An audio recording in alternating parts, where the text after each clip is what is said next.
Fala pessoal, aqui é o Melk, a paz do Senhor meus queridos, e agora mais um vídeo para o canal Despertar ao Fim dos Tempos. No vídeo de hoje eu quero falar sobre o Sol e a Lua, só que de maneira diferente. Como tivemos eclipse lunar, eu não vou chegar muito a esse ponto, porque se fosse eu vou fazer um vídeo sobre isso também, mas eu vou estudar mais a fundo. Quero falar um pouco sobre o Sol e a Lua na mitologia egípcia. O Sol e a Lua na mitologia egípcia.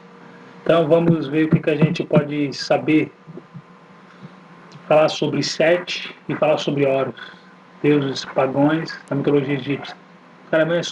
Claramente é só mitologia. Mas antes de iniciar de canal.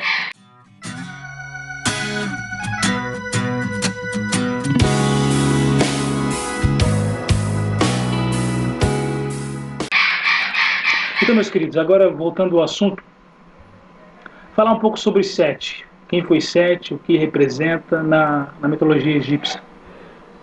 Sete, ou Seti, também chamado de Setes, ou Sutek, ou Setekhen, ou Suti. É um deus egípcio da violência, da traição, do ciúme, da inveja, do deserto, da guerra, da escuridão, das tempestades, dos animais e serpentes. Sete era a encarnação do espírito do mal e irmão de Osíris, o deus que trouxe a civilização para o Egito. Sete era marido e irmão da deusa Nephili. É descrito que Sete teria rasgado o ventre de sua mãe, Nut, com as próprias garras para nascer. O deus Sete fazia de tudo para conseguir controle dos deuses e ficar no lugar de seu irmão Osíris.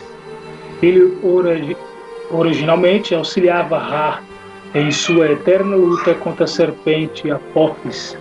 O próprio caos no barco solar, em que nesse sentido Sete era originalmente visto como Deus bom. Bom, não sei aonde. Vou falar um pouco mais sobre Sete. A briga de Sete pelo lugar de Osíris. Querendo suceder Osíris e seu filho e sobrinho de Sete, às vezes indicado como irmão destes, Horus trava uma verdadeira batalha para suceder seu pai contra Sete e sentindo-se injustiçado por não assumir o lugar de Osíris, pois segundo ele é o único deus forte o suficiente para ocupar tal lugar. Vai perante os deuses superiores protestar pelo que considera seu direito. Horus, o deus do céu, na mitologia egípcia, argumenta para Geb e em outras versões do mito para Ra, que é o legítimo herdeiro do trono ao que Sete se opõe, dando início a um conflito divino na quereira entre Ísis, a mãe de Horus, que convence Enkiadu, o conselho dos deuses, a não outorgar em favor de Sete, porém decide se reunir mais uma vez, agora numa ilha, para julgar o caso no que é impedida de acompanhar. Entretanto, Ísis é disfarçada de idosa, suborna e condutor da barca de Sol Nemit, com uma joia, e segue outros deuses até a ilha onde eles se reuniram. Lá se transforma numa bela jovem para seduzir Sete e assim conseguir uma confissão de que na verdade seu filho de fato era herdeiro para o direito ao trono de Osíris, e não ele, fazendo mais uma vez protestar com o conselho de deuses, sugerindo que então um desafio para Horus, onde ambos se metamorfosearam em hipopótamos para sobreviver alguns meses sob a água. Eles tomaram forma de animais, como nos Egito, na época de Faraó, né? No Egito, os deuses egípcios eram representados em forma de animais, né? Como touro, né? Então, e outras várias formas de animais. Então eles se tomaram forma, né? Se fizeram metamorfose de animais em alguns meses para poder viver sobre a água. Ísis, preocupada com seu filho, decide ajudá-lo, arremessando um arpão nas águas, onde terminava por atingi-lo e fisga Sete, que pede por clemência ao que ela consente. Irritado por sua mãe tê-lo ferido, Horus ataca e corta sua cabeça, fugindo para o deserto. Após corrido, o Eniade decide puni-lo por ferir sua mãe, ao que Sete tira seus olhos enquanto dorme. A deusa Hathor restaura sua visão com leite. Outra vez Horus, aquela perante os deuses, por equidade, sendo que agora esses falam para Osíris no mundo dos mortos, porque responde inquirindo, porque seu filho ainda não foi entronado, ameaçando-os com uma infestação de demônios.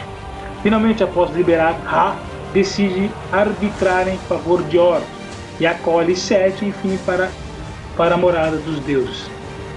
Então isso é basicamente um pouco da história de Sete. E falando sobre Sete, eu acabei falando sobre Horus também. Tem sentido na história. Agora eu vou falar um pouco sobre Horus. Basicamente, bem resumido, porque eu não quero deixar esse vídeo muito grande, muito longo. Na mitologia egípcia, Horus, ou Eru-Serhasset, é um dos deuses dos céus. É um deus dos céus. Muito embora sua concepção tenha ocorrido após a morte de Osíris. Horus era filho de Osíris, como acabei de dizer, tinha a cabeça de um falcão e olhos que representavam o Sol e a Lua. Em outros estudos, pesquisas, Horus também era o deus do Sol, né? Mas segundo outras pesquisas, Ra era o deus do Sol no egípcio. Nós vamos ficar como Horus, deus do céu, e Horus, deus do Sol, que travou uma luta contra Sete. Representava o Sol e a Lua. Matou Sete, tanto por vingança pela morte do seu pai. Osíris, como pela disputa do comando do Egito, após derrotar Sete, tornou-se rei dos vivos. Perdeu um olho lutando com Sete, que foi substituído por um amuleto de serpente, que os faraós passaram a usar na frente das coroas, o olho de Horus, anteriormente chamado de olho de Ra, que simbolizava o poder real e foi um dos amuletos mais usados no Egito e em todas as épocas. Depois da recuperação, Horus pôde organizar novos combates e o levaram à vitória decisiva sobre Sete. O olho de Horus feriu o olho esquerdo. O olho de Horus feriu o olho esquerdo, é o olho da Lua, e o outro é o olho do Sol. Esta é uma explicação dos egípcios para fases da Lua, que seriam o olho ferido de Horus. Alguns detalhes personagens foram alterados ou mixados de outros personagens ao longo de várias dinastias e seitas reuniões egípcias.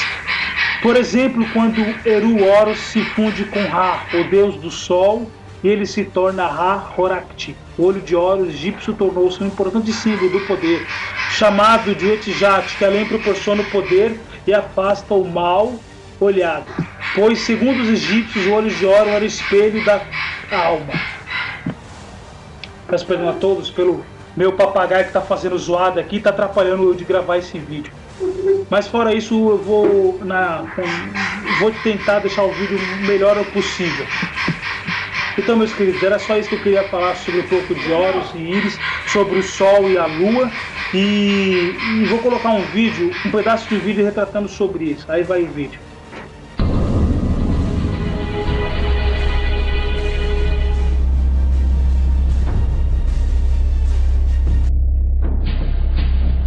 Este é o Sol. Desde o ano 10.000 a.C., a história abunda em pinturas e escritos que refletem o respeito e a adoração dos povos por este astro. E é simples entender o porquê, com seu aparecimento todas as manhãs, trazendo visão, calor e segurança, salvando-os do frio e da escuridão da noite repleta de predadores. Sem ele, todas as culturas perceberam que não haveriam colheitas nem vida no planeta. Estas realidades fizeram do Sol o astro mais adorado de todos. Todavia, muitos estavam atentos também às estrelas. As estrelas formavam padrões que lhes permitiam reconhecer e antecipar eventos que ocorrem de tempos em tempos, tais como eclipses e luas cheias.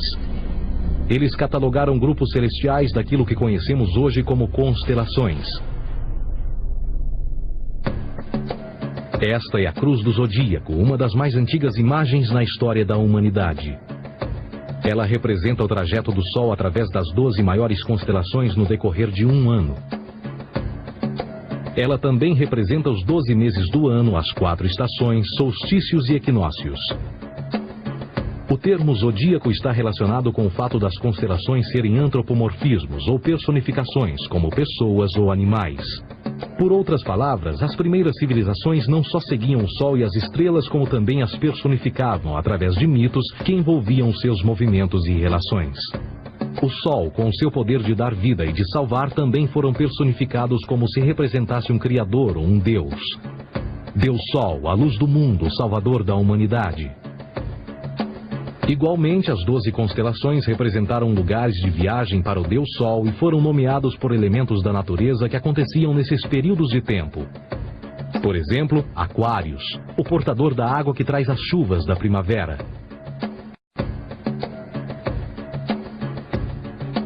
Este é Horus. Ele é o Deus Sol do Egito de 3000 a.C. Ele é o Sol antropomorfizado e a sua vida é uma série de mitos alegóricos que envolvem o movimento do Sol no céu. Dos antigos hieróglifos egípcios conheceu-se muito sobre esse Messias solar. Por exemplo, Horus, sendo o Sol, tinha como inimigo o Deus Sete, que era a personificação das trevas ou da noite. E metaforicamente falando, todas as manhãs Horus ganhava a batalha contra Sete.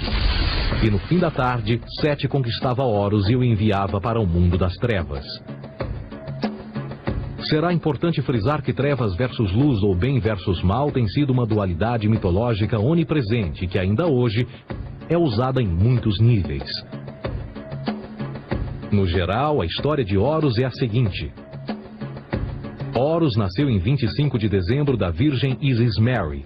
O seu nascimento foi acompanhado por uma estrela no oeste, que por sua vez foi seguida por 3 reis em busca do Salvador recém-nascido. Aos 12 anos era uma criança prodígio nos ensinamentos, e aos 30 anos ele foi batizado por uma figura conhecida por Anup, e assim começou o seu ministério. Horus teve 12 discípulos e viajou com eles, fazendo milagres tais como curar os enfermos e andar sobre as águas. Horus também era conhecido por vários nomes como a Verdade, a Luz, o Filho Adorado de Deus, o Bom Pastor, Cordeiro de Deus, entre muitos outros. Depois de ter sido traído por Tifão, Horus foi crucificado, enterrado por 3 dias e então ressuscitou. Então, pessoal, assim eu agradeço vocês e quero que vocês deixem seu like, não deixe de deixar nos seus comentários, dizer sua opinião, o que você achou do vídeo. Vai estar na fanpage do canal, na descrição, não deixe de curtir a fanpage. E se você não é inscrito no canal, se inscreva para você receber atualizações de vídeos, que todos os dias, vídeos diários de segunda a sexta, irei postar. De vez em quando nos finais de semana, mas nem sempre eu posso postar. Mas estou fazendo o possível para postar vídeos diários de segunda a sexta. E espero que você goste do vídeo. Se você quiser uma segunda parte sobre esse vídeo, deixe nos comentários. Se você quiser um vídeo diferente, deixe nos comentários. E assim eu agradeço a oportunidade para expor essa história sobre vocês. E quero dizer que isso é só mitologia. Não é nada real. Quero dizer que o único Filho, o único Deus verdadeiro, Jesus Cristo, é Ele que você deve adorar. E assim eu agradeço a oportunidade em nome de Jesus. Amém.